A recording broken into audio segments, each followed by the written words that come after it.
Rounding out our exit interviews with a couple of defensemen, but first, a Connor Hellebuyck trade idea out of Winnipeg for the Sabres. That's next here on the Locked On Sabres podcast. Your Locked On Sabres, your daily podcast on the Buffalo Sabres. Part of the Locked On Podcast Network, your team every day.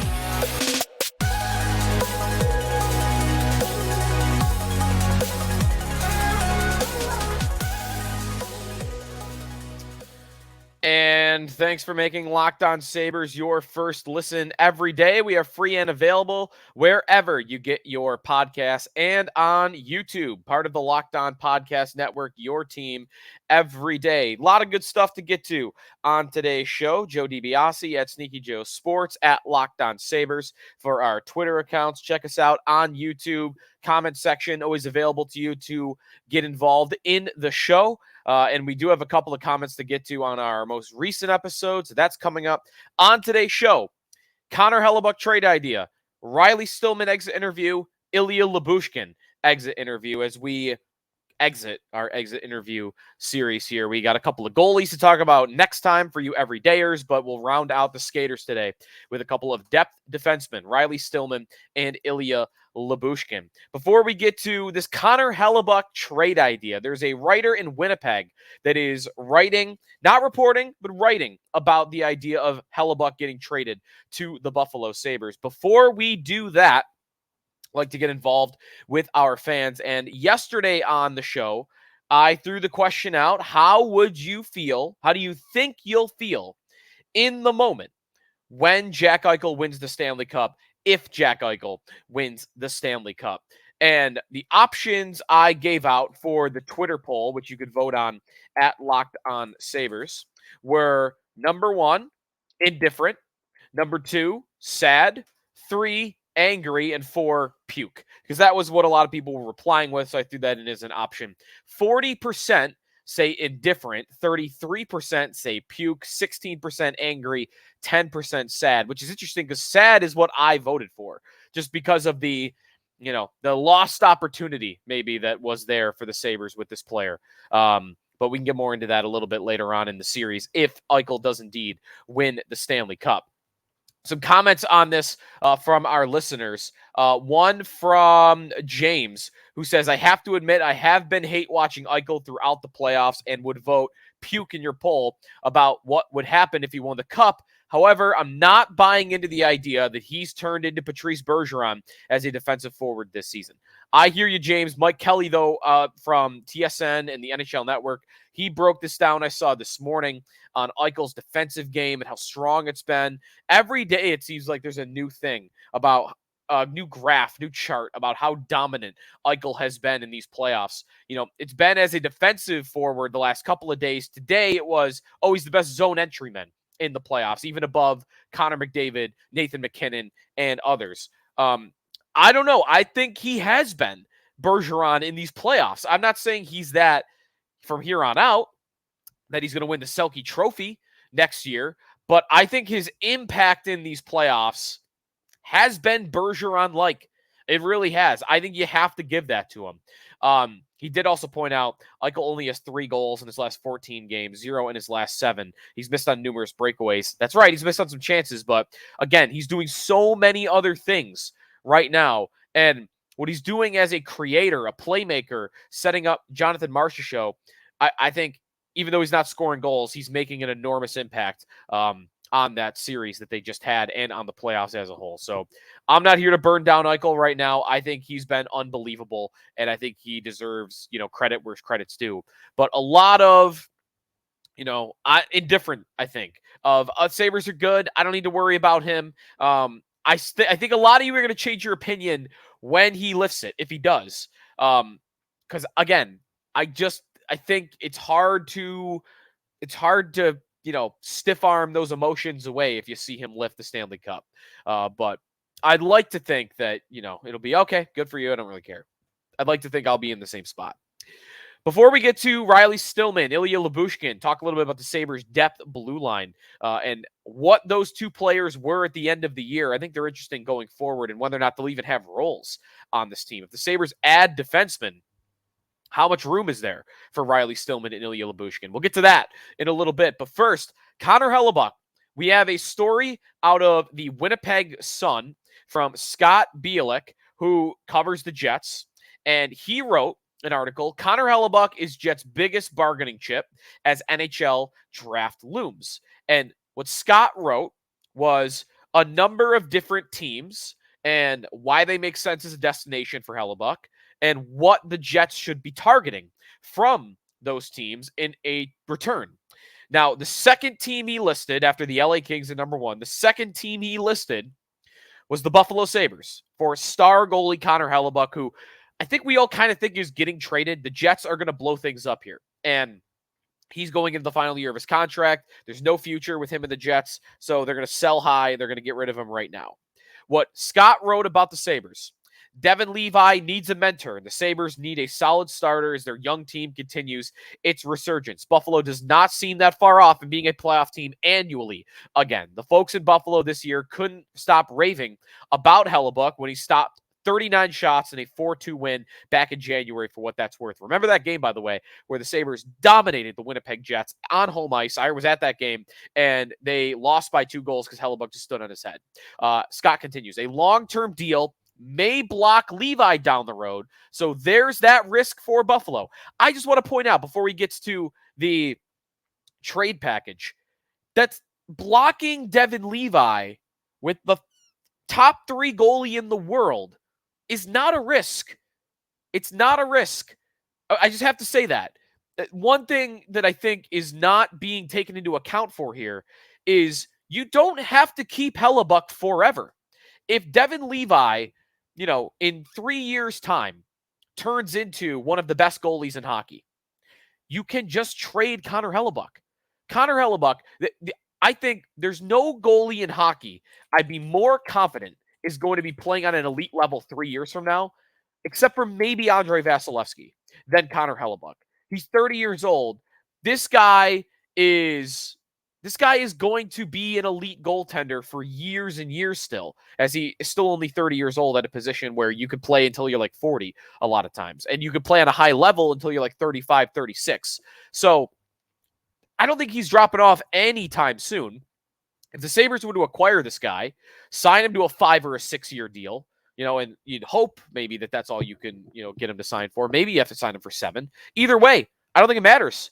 When he's 33 years old and he's unbelievable and Levi's unbelievable, that's not that big a problem. You could just trade him and maybe even get back just as much as you traded away to get him in the first place.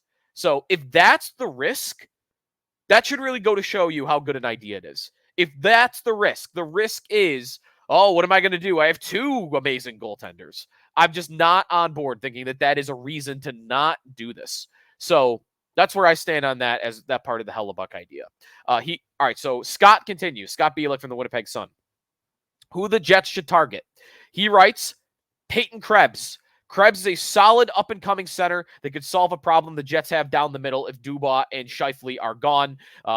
Krebs, goalie Ukko-Pekka Luukkonen, and Matthew Savoy, or Buffalo's 13th overall pick at next month's draft. The only thing with Savoy is the Jets have enough guys like him. You can ask for defenseman Owen Power, but you're likely going to hear a dial tone soon after. That's Scott writing on what the Jets should shoot for in a Hellebuyck trade.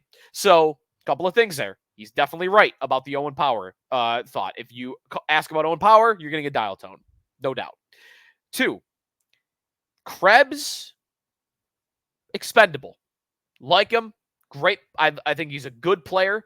I think he's done a great job molding his game into a more of a defensive role when someone on this team of the young forwards had to do it. And I didn't think he had that in him. And he did a pretty nice job in his first year, really playing as a shutdown centerman on a team that doesn't really have another guy to do it. Young talent, of course, too. So I like Krebs, but yeah, you can move off of him. Ukko-Pekka Luukkonen. I'm at he's a throw-in at this point. And if the Jets could use a goaltender that they could see becoming a number one. And Luukkonen would be the number one goalie prospect in their organization. They could slow play it with him. They don't have to rush him right in if they don't want. They're going to be going into a rebuild a little bit here, so they could give him a couple of years to kind of figure things out, which he might need a couple of years to figure things out, in my opinion. Luukkonen, fine. Love it even, like to throw him into that trade. Matthew Savoie. That's where it gets too pricey for me. If you're getting Krebs, you're not getting Savoie. There's no way to me for this guy being a goaltender that you get two A-level young forwards like that. Maybe Krebs is a B+, maybe he's an A-. Either way, Krebs or Savoie, no way for both. And to me, Savoie on his own, I don't even know if I want to do that. The ceiling to me is so high for Matthew Savoie. I wouldn't want to touch that. But the 13th overall pick, okay, you can maybe talk me into that a little bit. Hellebuyck, though, for that price, if let's say it was Krebs, Luukkonen, and your first-round pick, it would have to come with an extension.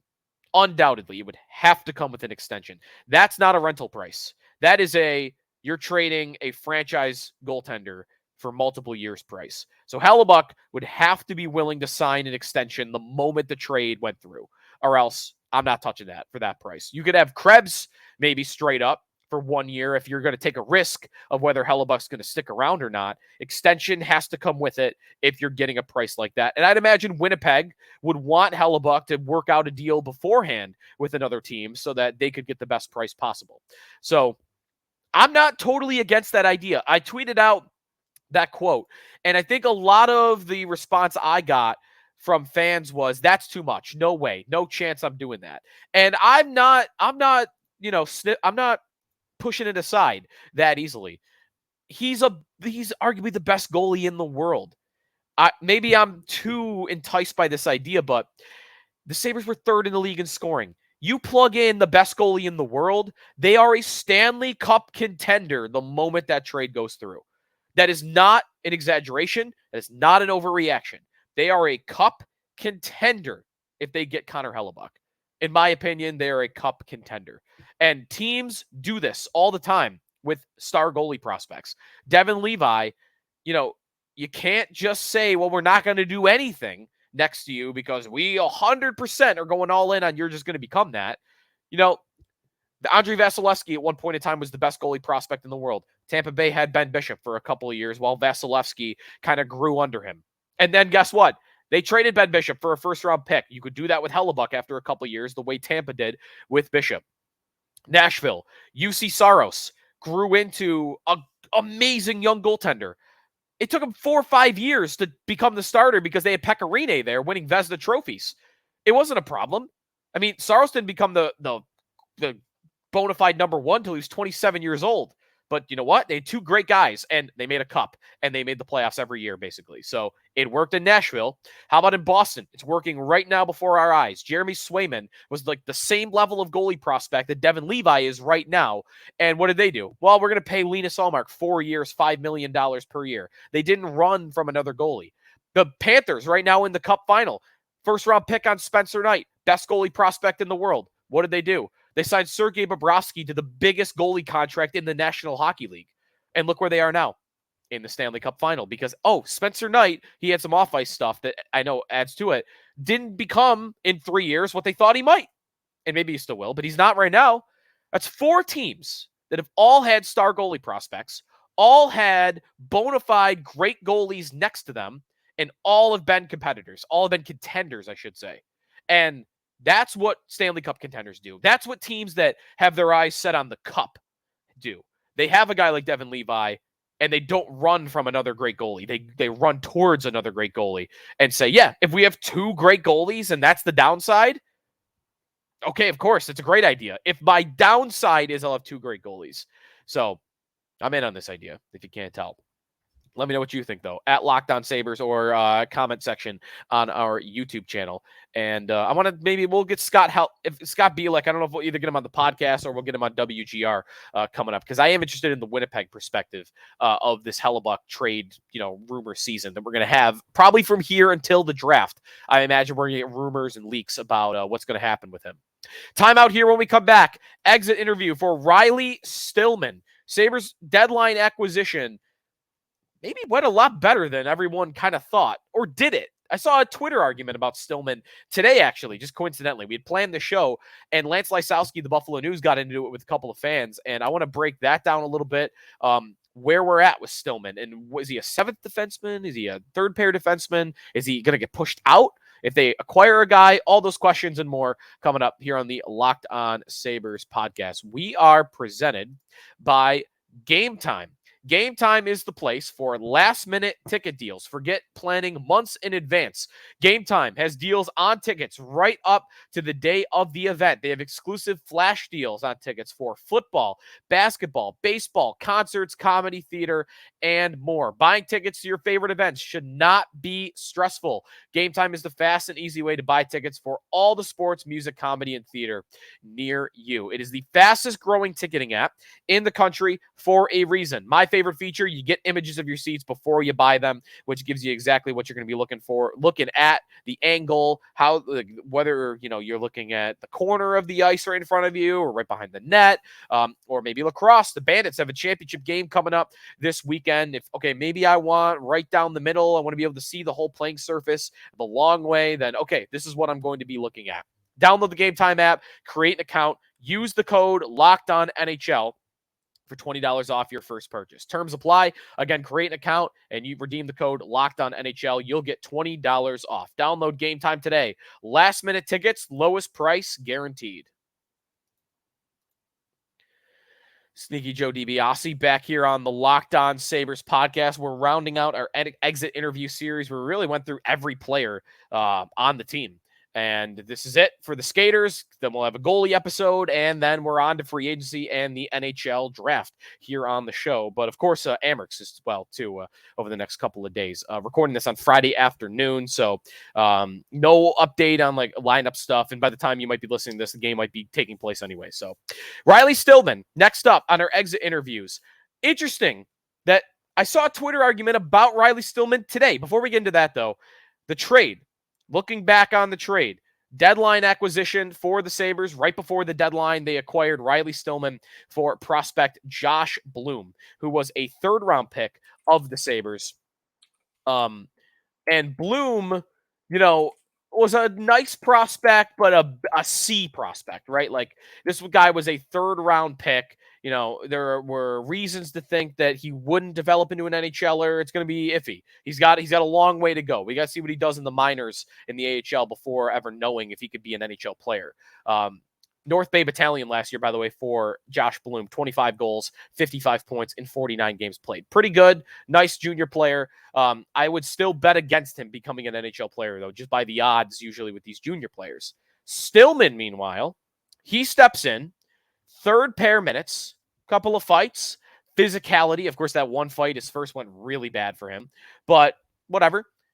Physical defenseman. Big hits, no nonsense type of defenseman. The Sabres fans got what they probably thought they were going to get from this guy. No nonsense, puck out of your own end, don't turn it over. Not going to give you almost anything in the offensive end, but good defensive depth to help them, kind of get away from playing Jacob Bryson every night, which I think they needed to get away from, and I think Stillman helped them get away from that.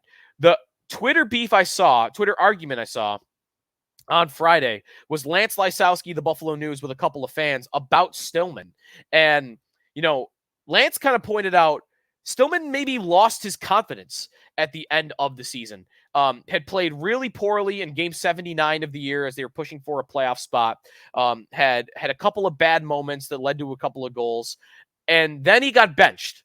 Stillman got benched for game number 80. Remember, they were going all in. They were still alive in the final week of the season, and he got benched against New Jersey. And Jacob Bryson went into the lineup after not playing for a couple of weeks. And the reasoning from Granato was, about the Devils' speed and that Bryson fit that a little bit better. Stillman, a little bit slower than Bryson, maybe even a lot slower than Bryson.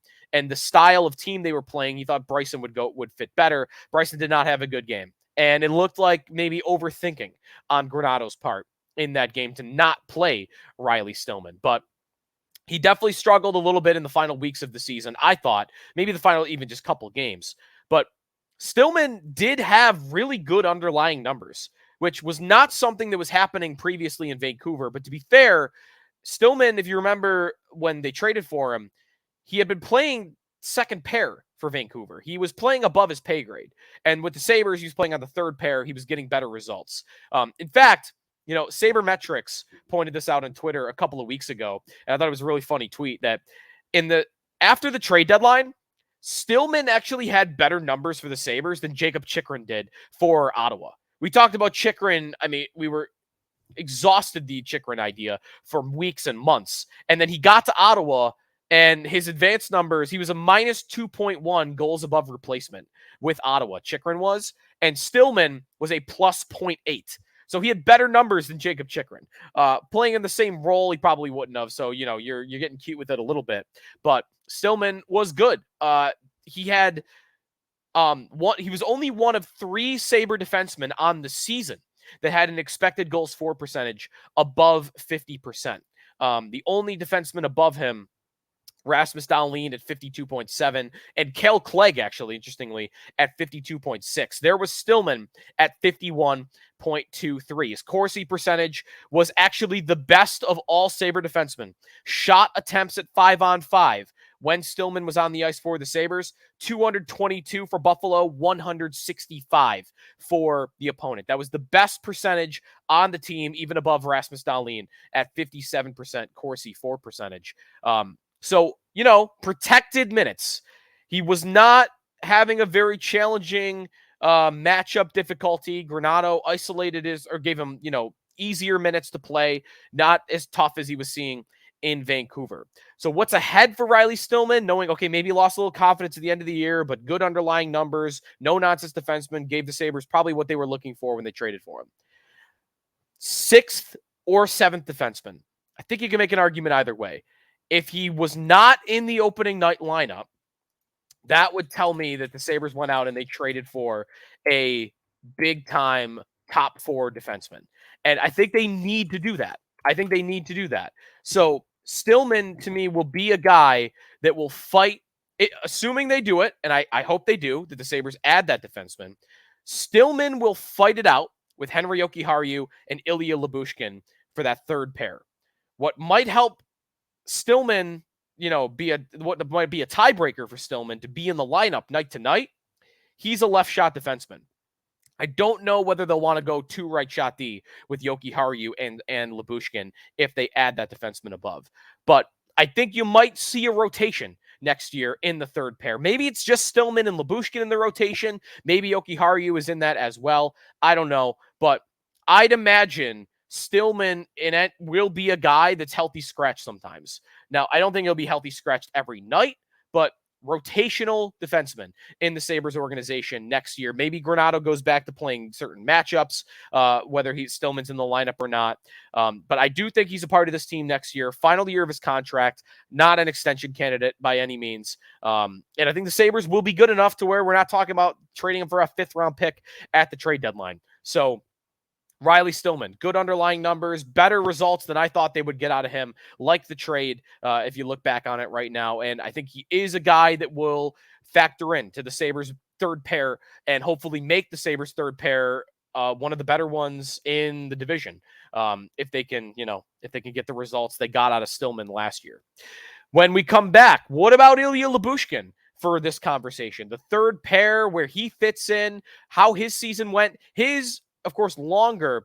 It was the tale of 2 seasons for Ilya Lyubushkin, and I will explain more when we come back here on the Locked On Sabres podcast. We are presented by FanDuel Sportsbook. Make a fast break to FanDuel during the NBA playoffs. Right now, new customers can get a no-sweat first bet up to $2,500. That is $2,500 back in bonus bets if your bet doesn't win. You've got the Nuggets, you've got the Heat in the NBA Finals. Nikola Jokic, I had the over 27.5 points, just narrowly missed. He had 27 points. But you got a lot of over-unders to look at for this series. You've got, of course, the team bets as well. It's a great time to get in on FanDuel Sportsbook.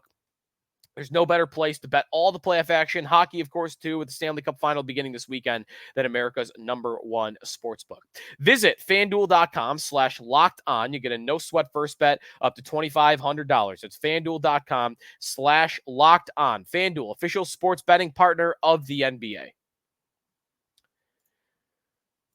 Sneaky Joe DiBiase back here for one more segment here on the Locked On Sabres podcast. Thanks, everybody, for making your first listen every day. Next time on the show for you everydayers, the Amherst Game 5. We'll recap Game 6, against the Hershey Bears. We'll recap that, and we will start looking ahead to the draft and free agency. That's next up. We're within a month from both of those things, and I'm going to want to dive through a million different free agents for the Sabres. We'll start doing 1 or 2 or even 3 a day sometimes on the show here.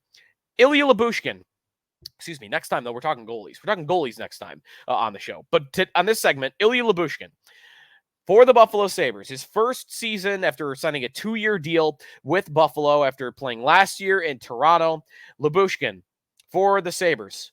He played almost the whole season, but did suffer an injury at one point. 68 games played. We know he dealt with that injury in the first half of the year.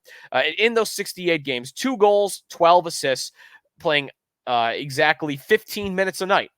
Now, one of those 2 goals, one of the biggest goals of the season, one of the most memorable goals of the season. In 10 years, Ilya Lyubushkin will be, remember the guy that scored that overtime goal that none of us expected? Yeah, Lyubushkin, right? That was him. He'll be one of those guys. We'll remember that goal forever, though. It was so unexpected. One of the most unexpected goals I can remember watching the Sabres.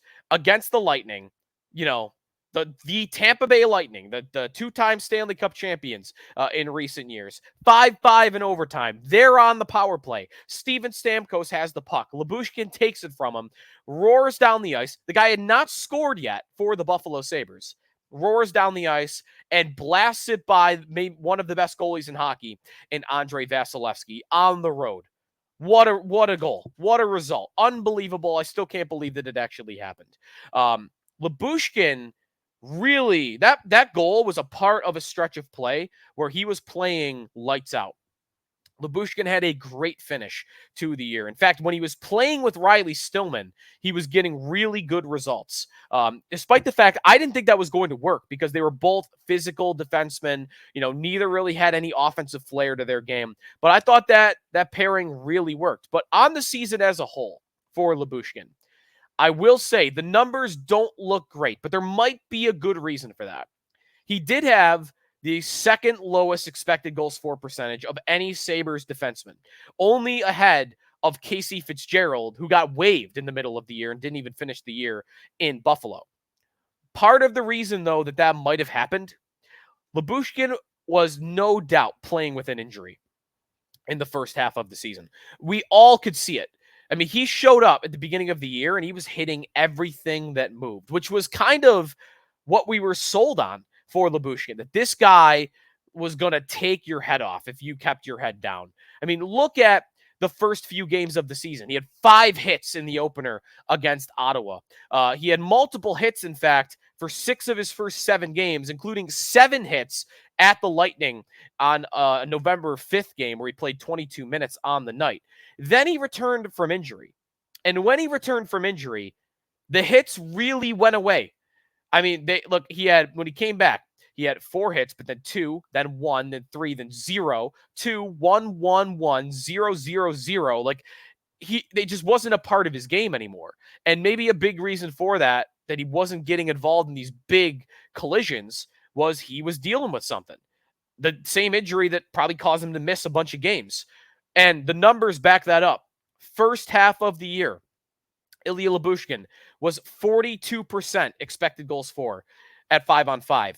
Second half of the year, when he was playing much better, and we could all see that he was playing much better, 47% expected goals for. That 5% is a big difference. First half of the year to second half of the year. So I kind of want to chalk up the injury as a big reason why he wasn't seeing the results in the first half of the season. Now, is there a battle coming with Henri Jokiharju? Again, it'll be interesting to see what they do if they add a big-time top 4 defenseman, which I'm betting on happening right now. So if they do that, now I've got Jokiharju, Lyubushkin, and Stillman. And again, the question mark is going to be, are they okay going with 2 right-shot defensemen? If they'd rather go left-right, I think Lyubushkin is the healthy scratch to start the year. I think I would bet on him of those 3.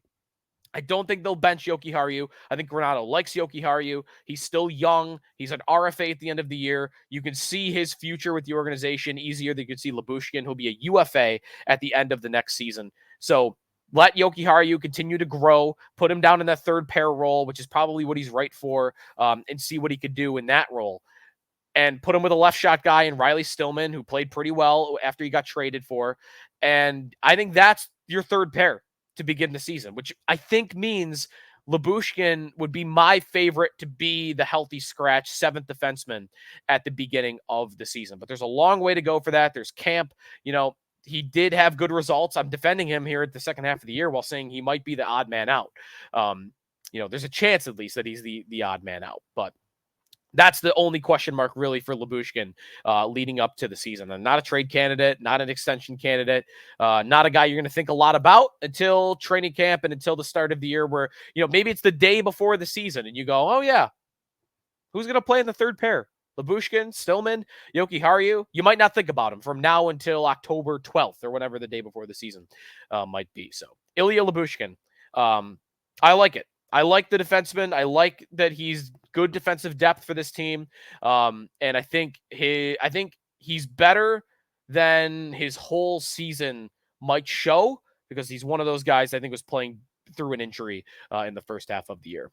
So that's going to do it for our skaters. We'll talk goalies next time, Amherst next time, and then we'll start getting into free agent ideas. And we'll get into some draft, of course, leading into the NHL draft this month. But the big free agency, trade, and draft month coming your way on the Locked On Sabres podcast. So thanks, everybody, for listening and tuning in. You can follow us on Twitter at Locked On Sabres. Always love reaching out in the comment section on YouTube. We'll love to read a comment on our next show. So come back for that on Monday or the beginning of next week, and we'll talk to you then here on the Locked On Sabres podcast. Thanks.